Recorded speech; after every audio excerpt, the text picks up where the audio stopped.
Look, I'm Joel Embiid scoring 50 on the New York Knicks.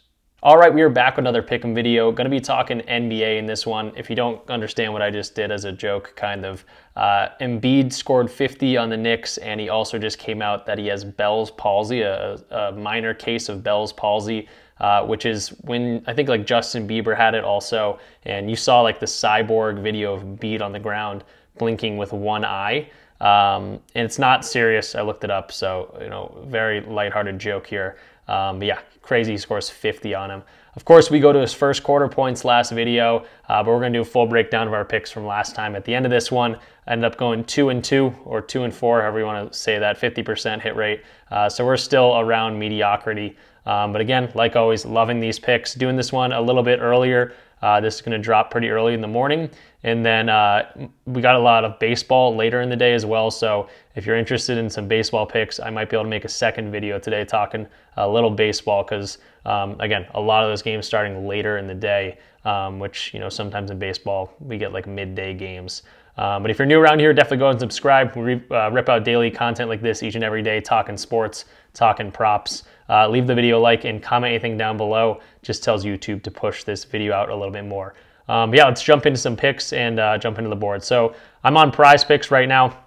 I actually submitted this play. Going to give out 3 plays on Underdog because it's a 6x payout for 3-mans on Underdog and only a 5x payout for 3-mans on PrizePicks here. But the picks are both on Underdog and Underdog and PrizePicks, so you can choose them on any one. These are also going to be very universal plays that you can probably get anywhere. The first guy I'm going to be talking about is going to be Tyrese Halliburton. Now this is a little bit different on PrizePicks than on Underdog, 17.0 on PrizePicks, but this is at 16.5 over on Underdog, and this is where I put this play in. So I'm going to be showing the stats for 16.5. At 17, it's actually like okay. At 17.5, I might not go to this. But the real reason I'm going to this is because Siakam has just been absolutely tearing this Bucks defense apart. And someone's got to, put extra bodies on him or something. And where Halliburton hasn't scored really at all, and they still have picked up a win. So I think, Halliburton's able to score the ball. He hasn't, had to do that as much since Siakam got to town. But with Siakam just going crazy, he's averaging like 35 points a game in the series or something. They don't have a lot of bodies they can throw at him, but they're going to have to do something to limit him. And hopefully Halliburton here, picks up his game a little bit. So I got his outlier page pulled up. We're going to be able to see hit rates, matchups, and all these different things for Halliburton's line. 16.5, again, we can see the hit rate for the year, 68% of the games. Now, obviously, he was killing it at the beginning of the year. He's really fallen off in terms of his offensive abilities since really the All-Star break, since the hamstring injury, all these different things. And we can see that going crazy at the beginning of the year. And a lot of those games were against the Bucks, which is funny enough. So 68% hit rate. Obviously, he's able to score the basketball. But we really want to look at games. He's playing 36, 37 minutes in both of these games, which he has not scored. 9 and 12 points were the first 2 games in this series. But I want to be looking only at games that he's playing, 34 minutes or so. And we can go ahead and do that using, Outlier. If you're interested in this tool, by the way, free week, if you want to check it out, use my link in the description. Just lets them know that I sent you there. And yeah, can't really beat a free week. So you can see 34 minutes. He's hit this in 85% of games where he's played at least 34 minutes. Obviously crazy at the beginning of the year, scoring the ball a ton. Siakam came to down. This is, Siakam came to town and he's dropped a little bit here. But still able to score the ball for sure. This game's also at home. When you take into account home games where he's played 34 minutes, 92% hit rate, which is awesome, obviously. They're changing the scenery here. Both the games so far have been in Milwaukee, but now they're home in Indiana. They definitely have a good home court advantage. Halliburton actually made a joke that Milwaukee didn't even seem like they had home court advantage. And going into Indiana, he's pretty confident in that. And he scores well there. We can see 92% hit rate, 34 minutes. He's been crushing this. So the shots haven't been there, a ton. They've been dropping off. But again, if they're swarming Siakam, I expect Halliburton to score a little bit more. Now, in terms of the head-to-head matchup, I'm going to take away the minutes so we can see the 2 games they've played so far. These are just home games. But again, crushed these guys at the beginning of the year. Before the playoffs started, the most recent matchup we had for them was January. So again, kind of skewed here. No Siakam for any of these games, or at least not a lot of them. And he was killing these guys. They give up a ton of points overall, but to point guards, they give up the 28th rank in terms of that, allowing 25.6 points per game to that point guard position. So they are weak in terms of defending that position. And again, I'm really considering the fact that they got to double, triple Siakam, whatever they have to do, and that's going to open up Halliburton's different avenues for him to score. So yes, 2 duds, but that's brought his points line down a little bit, and he should be able to cross this line for us. But it's not just hit rate, not just what I think about what's going to happen. This is actually, following perfectly with the odds as well. So jumping over to DG Fantasy, that's exactly what this is going to show us, the market value on all different sports books. So it's a fixed payout system on Underdog and PrizePicks. They don't care if you take the over or the under, they're going to pay you out the same. Whereas other sports books are going to set, lines specifically, and they're saying, hey, here's the line, but we're going to pay you less or more, depending on which way you go, over or under there. So we can see points on the over, 16.5. Where other sports books have this, across the board, it's at 16.5.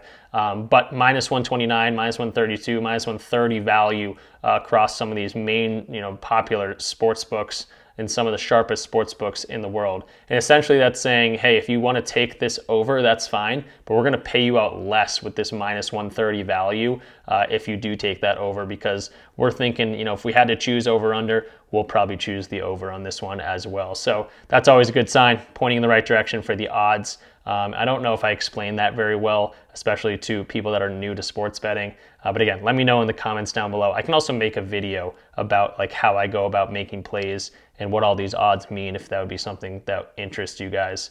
But yeah, essentially we're getting good market value, which is a good thing.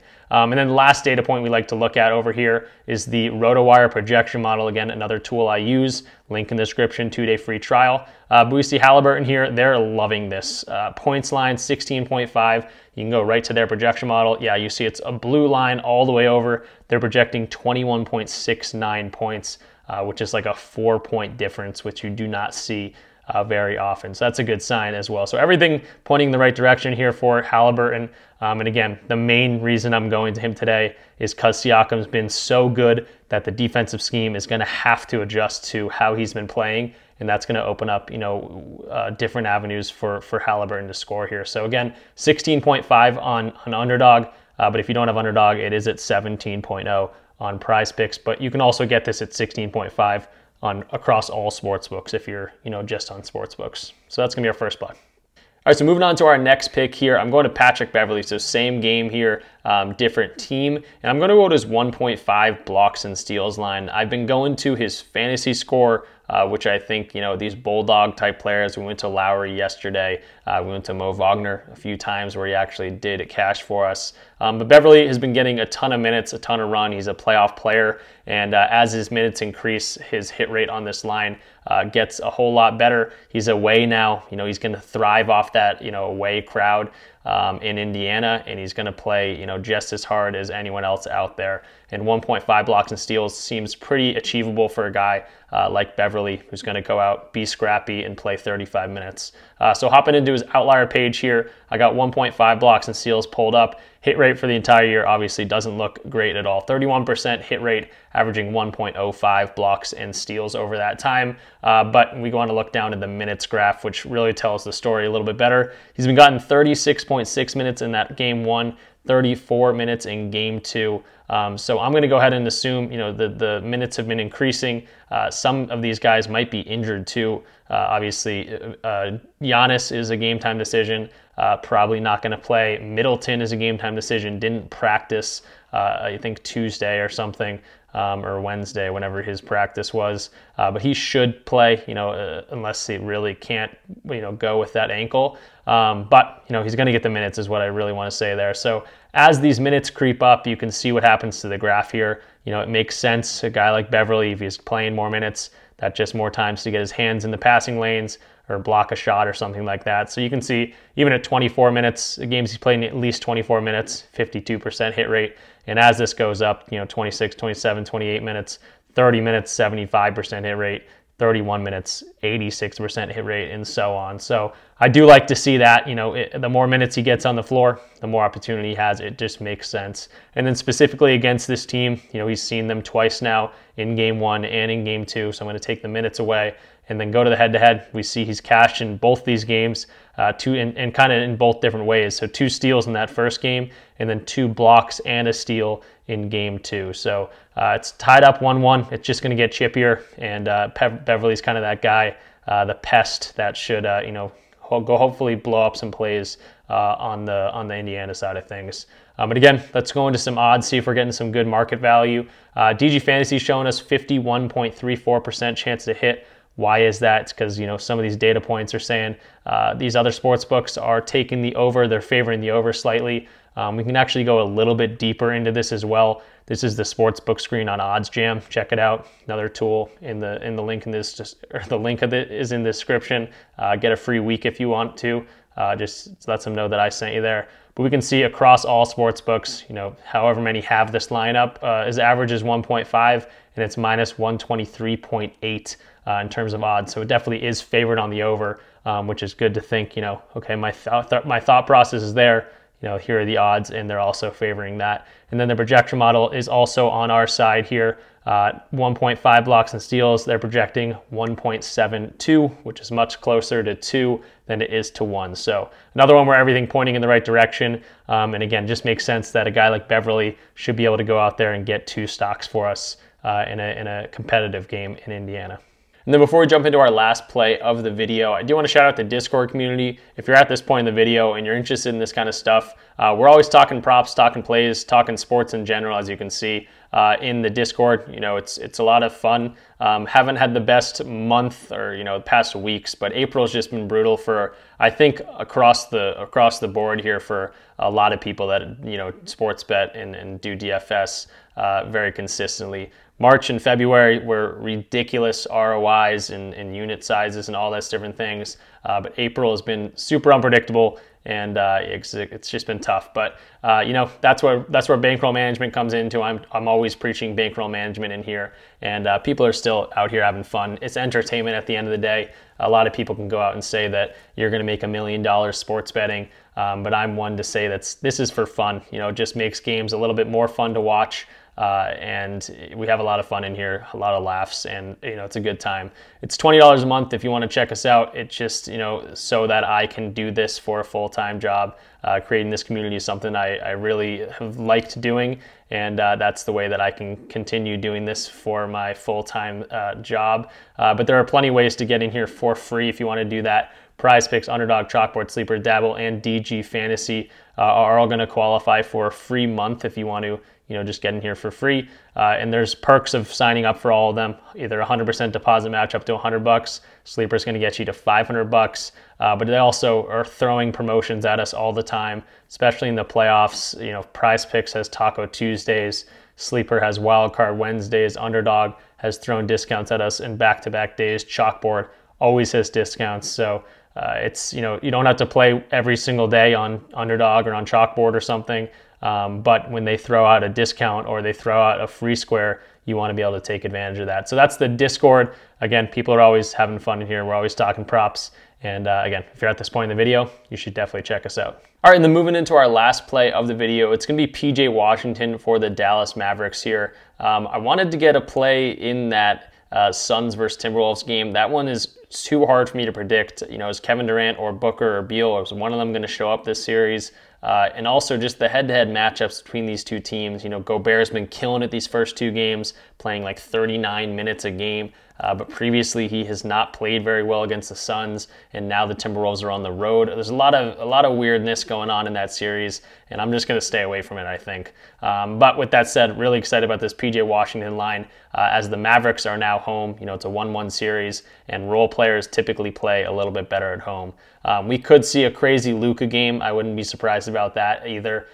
Something tells me to take the under on Luka's assists just because he doesn't assist as much in the playoffs. Kind of like every superstar, they score a little bit more. But I'm going with PJ Washington here. 17.5 points and rebounds, and I'm taking the over. He's had a great series, and we're going to see that in the head-to-head matchup. But again, another guy that when he gets the minutes, he's played, particularly well, and it's a role player at home. That's just an extra added boost here. So going into his outlier page, we got 17.5. It's a 55% hit rate for the entire year. Now this is taking into account games that he played on Charlotte, came over to Dallas from Charlotte around the trade deadline. So I want to go to games he's just played with Luka, and this 55% hit rate actually turns into a 59% hit rate. I actually went ahead and also saw that all the games he's played with Luka, he's also played with Kyrie. So boom, right there. Yeah, so I love to see that. 2 games this series were these two. 18 points and rebounds in game 1, and then 24 in game 2. I've also looked into the stats. These guys have been killing it. Luka's doing his thing, averaging 32.5. Kyrie's doing his thing, averaging 27, and then PJ Washington's right there behind them in the minutes department, averaging 14.5 and 6.5, which would be well over what we need for this line. And then also considering the fact that Gafford's kind of been unplayable in this matchup, they're kind of going with Maxi Kleber and Derek Jones Jr. as the most minutes after that. And considering these two guys are kind of the big men in this lineup, PJ Washington, I guess, is the big man in his lineup as well, but there should just be more rebound opportunities. And we'll see that. So we can see, 59% hit rate, but as we increase the minutes, he's played 37 and 35 minutes in the first 2 games. So as these minutes go up, of course, that's going to go up as well. In games he's getting at least 30 minutes, this is 64% hit rate, 32 minutes, 67% hit rate, and so on. So I do like this. Obviously, the head-to-head we saw, he's gone over in both these games as well. So the matchup doesn't scare me too much. And yeah, we're home. Dallas is playing in front of their home crowd, and he's a role player at a home game. They get that added boost. Just another play as well that goes with the odds. Minus 125 is the average sportsbook odds, incorporating all these different sportsbooks, as opposed to the under is minus 109. So definitely getting a good edge here in terms of our fixed payout system on PrizePicks or on Underdog. So I love to see that as well. And then jumping into the projection model here, our last data point is also favoring this on the over 17.5. They're projecting 21.33, so kind of like that Halliburton line. 4-point difference practically, which is crazy. So just everything pointing the right direction in terms of projection model, odds, hit rate, my own thinking of this game, and all these different things lining up to hopefully make for a good play. But again, ultimately your decision. Here are the 3 plays for the video. Just a quick recap. PJ Washington, 17.5 points and rebounds on the over. Over 1.5 blocks and steals for Patrick Beverley. And then Tyrese Halliburton at 17.0, which is on PrizePicks. But I highly recommend taking this play on Underdog because Halliburton's at 16.5 on Underdog. Also on Underdog, 3-mans payout 6x. So if you're ever doing 3-mans, if you find yourself doing 3-mans a lot on PrizePicks, I highly recommend taking it on Underdog because, a $10 play on Underdog is going to pay you $60, whereas on PrizePicks, a $10 play is going to pay you $50. So obviously take this on Underdog if you can. Also the fact that Halliburton's at 16.5. But yeah, those are the 3 video picks for today. And then as promised, here's the recap of yesterday's video. Another 50-50 day. Can't break out of this mediocrity. Reeves and Kyle Lowry cashed for us. Reeves ended up destroying his line after kind of being sweaty down the stretch there. He scored like 10 points in the last 4 minutes of that game. But then Embiid laughed at it at the beginning of this video. Scores 50 points, gets in foul trouble in the first quarter. So he only played 8 minutes as opposed to his 12. No doubt in my mind, by the way, he played, if he went ahead and played that full quarter, he gets there for us, but only 6 points. And I literally said I should go to his full game in the video too. So kind of kicking myself for that one. And then Mo Wagner came through for us the other day, played 17 minutes in a game that Orlando won, put up 121 points, but Mo couldn't hit a shot, didn't play well at all really, but that's okay. We're going to bounce back today and go 3 for 3. So those are video picks from last time. I always am very transparent over here. Don't brush over my losses. Definitely not going to brush over my wins. And yeah, that big day is coming for sure. All right, but yeah, that's going to do it for the video. Thanks for watching. Again, subscribe, like the video, comment anything down below. Still messing around with the editing on this new laptop. this camera like puts a glow on my face, I guess, and kind of blurs the background automatically, which is kind of cool. Hopefully it looks fine. But yeah, super excited about the picks, super excited about the games tonight. And let me know if you want some baseball picks later on in the day. Again, we got tons of baseball that start at like 7 p.m. Eastern and on. So if you want that, comment that down below. And hope everyone have a great day. We're going to break out of this slump soon. I can feel it. It's happening today. Peace out.